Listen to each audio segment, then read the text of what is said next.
ಧಾರವಾಡ ಜಿಲ್ಲೆಯ ಕಲಘಟಗಿ ತಾಲೂಕಿನ ಹಿರೇಹೊನ್ನಿಹಳ್ಳಿ ಗ್ರಾಮದ ಬಸವತತ್ವ ಲಿಂಗಾನುಭವಿ ಶರಣರ ಬಳಗ ಶ್ರಾವಣ ಮಾಸದ ಪ್ರಯುಕ್ತ 1 ತಿಂಗಳ ಕಾಲ ವಚನ ದರ್ಶನ ಪ್ರವಚನ ನಡೆಸಿದ್ರು.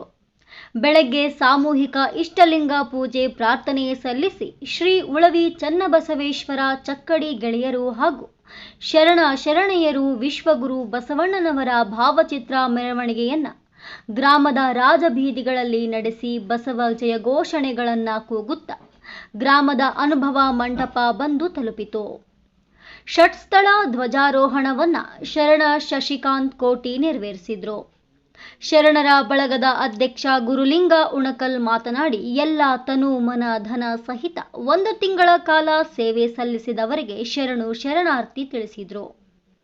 ಸಾಮೂಹಿಕ ಪ್ರಾರ್ಥನೆ, ವಚನ ಗಾಯನ, ಸಾಮೂಹಿಕ ನೃತ್ಯ ಸೇವೆ ಸಲ್ಲಿಸಿದ ವಿವಿಧ ಶರಣರಿಗೆ ಬಸವಣ್ಣನವರ ಭಾವಚಿತ್ರ ನೀಡಿ ಸನ್ಮಾನಿಸಲಾಯಿತು. ಸೇರಿದ ಎಲ್ಲರಿಗೂ ಮಹಾದಾಸೋಹ ಜರುಗಿತು.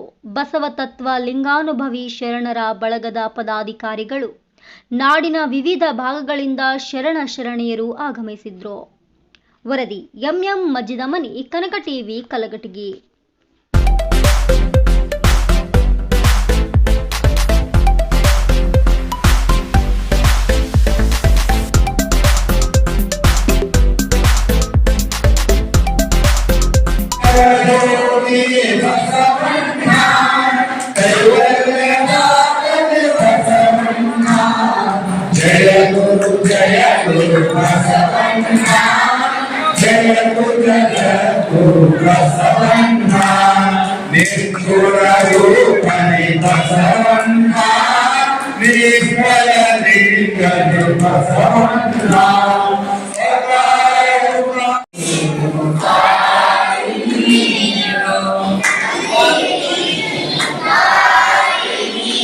ಓಂ ಶ್ರೀ ಗುರು ಬಸವ, ಓಂ ಶ್ರೀ ಗುರು ಬಸವ.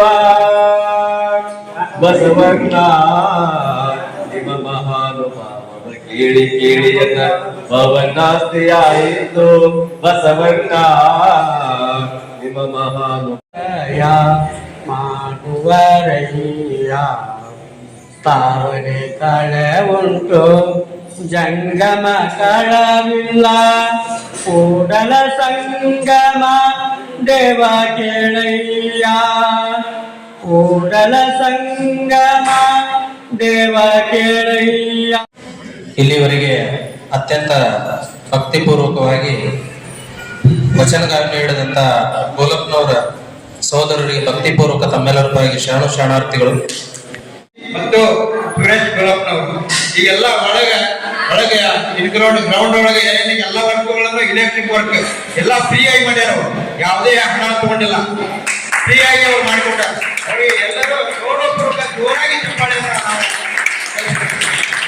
ಬಸವರಾಜ್ ಕುಟುಂಬಿ ಹಾಗೂ ಸುರೇಶ್ ಗೋಲಪ್ಪನವರು ಇನ್ನು ಮುಂದಿನ ಕೆಲಸನೂ ಅವರ ಮಾಡಲಿಕ್ಕೆ ಇದಾಗಿದ್ದು. ಆದ್ರೆ ನಾವು ಬೇರೆ ಒಂದು ಸಂಪೂರ್ಣ ಕೆಲಸವನ್ನು ನಾವು ಇಟ್ಟುಕೊಂಡಿದ್ದರಿಂದ ಆ ಒಂದು ಇಲ್ಲಿ ಅರ್ಧಕ್ಕೆ ಒಂದು ಕೆಲಸ ನಿಂತಿದೆ. ಅದಕ್ಕಾಗಿ ಇನ್ನ ಮುಂದಿನ ದಿನಮಾನಗಳಲ್ಲಿ ನಮ್ಮ ಬಳಗಕ್ಕೆ ಹಣ ಕೂಡ ಮಾಡಬೇಕಂತ ನಮ್ಮ ಜೀವನ ಆಗೈತಿ. ನಮ್ಮ ಬದುಕು ಕಷ್ಟಪಟ್ಟರೆ ನಾವು ಅರಿವನ್ನು ಹೊಂದಬಹುದು, ಸಂಸ್ಕಾರವನ್ನು ಸಾಧಿಸಬಹುದು. ಹಾಗಾದ್ರೆ ಸಂಸ್ಕಾರ ಅಂದ್ರೆ ಏನು? ಸೌಜನ್ಯಪೂರ್ಣವಾದ ವರ್ತನೆ. ವಿದ್ಯೆಯು ಒಬ್ಬನನ್ನು ಸುಶಿಕ್ಷಿತ ವ್ಯಕ್ತಿಯನ್ನಾಗಿಸಿದರೆ ಸಂಸ್ಕಾರವು ಸಾತ್ವಿಕ ವ್ಯಕ್ತಿಯನ್ನಾಗಿ ಮಾಡ್ತದೆ. ವಿದ್ಯೆ ಒಬ್ಬ ಸುಶಿಕ್ಷಿತ ವ್ಯಕ್ತಿಯನ್ನು ಮಾಡ್ತದೆ, ಅಲ್ಲಿ ಸಂಸ್ಕಾರ ಏನ್ ಮಾಡ್ತದೆ? ಸಾತ್ವಿಕ ವ್ಯಕ್ತಿಯನ್ನು ಮಾಡ್ತದೆ. ಇವತ್ತು ಸಂಸ್ಕಾರ ಬಗ್ಗೆ ಹೇಳಿದ್ರೆ ಫಾಸ್ಟ್. ಅದೇ ರೀತಿಗೆ ಹೋಗೋ ಹಳಪಟ್ಟಿ ಅವರದ ಜೀವನ ಸಾಕಷ್ಟು ಸನ್ನಿವೇಶಗಳನ್ನ ನಮ್ಮ ಹಿರಿಯ ಶರಣರಾದ ಗುರುಲಿಂಗನ ಉಣಕಲ್ ಅವರು ಹೇಳಿದ್ರಿ. ಅವರೆಲ್ಲರಿಗೆ ಭಕ್ತಿಪೂರ್ವಕ ಶರಣು ಶರಣಾರ್ಥಿಗಳು. ಅವರ ಗುರುಲಿಂಗನವರ ಪ್ರವಚನ ಮಾಡುವಾಗ ಸ್ವಲ್ಪ ಭಾವುಕರಾದ ಕಣ್ಣೀರು ಬಂದವ್ರಿಗೆ. ಕಣ್ಣೀರು ಬರಕ್ಕೆ ಏನ್ ಕಾರಣ ಅಂತಂದ್ರೆ ಹೋಗೋ ಹಳಪಟ್ಟಿ ಅವರು 1915ರಲ್ಲಿ ನಾವ್ ಇವತ್ತು ನಮ್ಮ ಮನೆಗಾಗಿ ನಮಗಾಗಿ ಸಾಕಷ್ಟು ಶ್ರಮ ವಹಿಸ್ತೇವೆ. ಆದ್ರೆ ಹೋಗೋ ಹಳಪಟ್ಟಿ ಅವರ ಏನಂದ್ರೆ ವಚನ ಸಾಹಿತ್ಯಕ್ಕೋಸ್ಕರ ತಮ್ಮ ಇರು ಮನೆಯನ್ನ ಮಾರ್ಕೊಂಡ ಇದನ್ನ ಮುದ್ರಣ ಮಾಡ್ತಾರೆ. ಏನು ಪತ್ರಿಕೆ ಮುದ್ರಣ ಎಲ್ಲ ವಚನ ಸಾಹಿತ್ಯ ಉಳಿಸಬೇಕಂತ ಹೋರಾಟ ಮಾಡ್ತಾರೆ. ಹೀಗಾಗಿ ಅವರು ನಮಗೋಸ್ಕರ ಸಾಕಷ್ಟು ವಚನ ಸಾಹಿತ್ಯಕ್ಕೆ ಹೋರಾಡಿ ನೀಡಿದಂತ ಕೊಡುಗೆಯನ್ನು ಅವ್ರ ಪ್ರವಚನ ನೀಡುವಾಗ ಸಾಕಷ್ಟು ಭಾವುಕರಾಗಿ ಹೇಳಿದರು. ಅವರಿಗೆ ಮತ್ತೊಮ್ಮೆ ತಮ್ಮೆಲ್ಲರ ಪರವಾಗಿ ಭಕ್ತಿಪೂರ್ವಕ ಶರಣಾರ್ಥಿ. ಬೀಸಿ ಮಡಿವಾಳನದ ಹಾಸಲಿಕ್ಕಿ ಸಾಲಿಗನಾದ ವೇದವನೋದಿ ಆಡುವನಾದ. ಅದು ಒಬ್ಬರು ಸಾಮಾನ್ಯ ಜನರು ಅಂತವ್ರನ್ನ ಕರ್ಕೊಂಡು ಅನುಭವ ಮಂಟಪವನ್ನು ಸ್ಥಾಪನೆ ಮಾಡಿದ್ರು.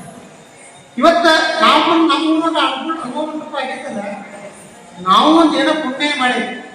ಯಾಕಂದ್ರೆ ಈಗ ಮೊಬೈಲ್ ಬಂದು ಮೊಬೈಲ್ ಮಾತಾಡ್ಸ್ಕೊಡವಲ್ರಿ. ಯಾರು ಊಟ ಮಾಡ್ತಿರ್ತಾರ ಮೊಬೈಲ್ ಹಿಡ್ಕೊಂಡಿರ್ತಾರೆ. ಅಂತ ಸ್ಫೋಟಿನಿಕ್ ಯುಗದೊಳಗೆ ನಾವೇನ್ ಮಾಡಿದ್ವಿ ಅಂತಂದ್ರೆ ಅಧ್ಯಾತ್ಮದ ನಿಲುವಿನೊಳಗೆ ಬರಾಕ ಎಲ್ಲವನ್ನು ಬದಿಗೊತ್ತಿ ಅಧ್ಯಾತ್ಮದ ನಿಲುವು ಅಂದ್ರೆ ಶರಣರ ಕೊಟ್ಟಂತ ಕೊಡುಗೆ ಅದು ನಿಜವಾಗಲೂ ಧರ್ಮಕ್ಕೂ ಒಂದು ವಿಷಯಗಳನ್ನು ಹೇಳ್ತಾರೆ. ಏನಂತಂದ್ರೆ ಎನಗಿಂತ ಕಿರಿಯರಿಲ್ಲ. ಇದು ಸಂಘಟನೆ ಯಾವ ರೀತಿಯಾಗಿ ವಚನ ಇವೊಂದು ವಚನ ಎನಗಿಂತ ಕಿರಿಯರಿಲ್ಲ, ಶಿವಭಕ್ತರಿಗಿಂತ ಹಿರಿಯರು. ನಿಮ್ಮ ಪಾದವೇ ಸಾಕ್ಷಿ, ಎನ್ನ ಮನಸಾಕ್ಷಿ ಕೂಡದ ಸಂಗಮ ನಿಮ್ಮ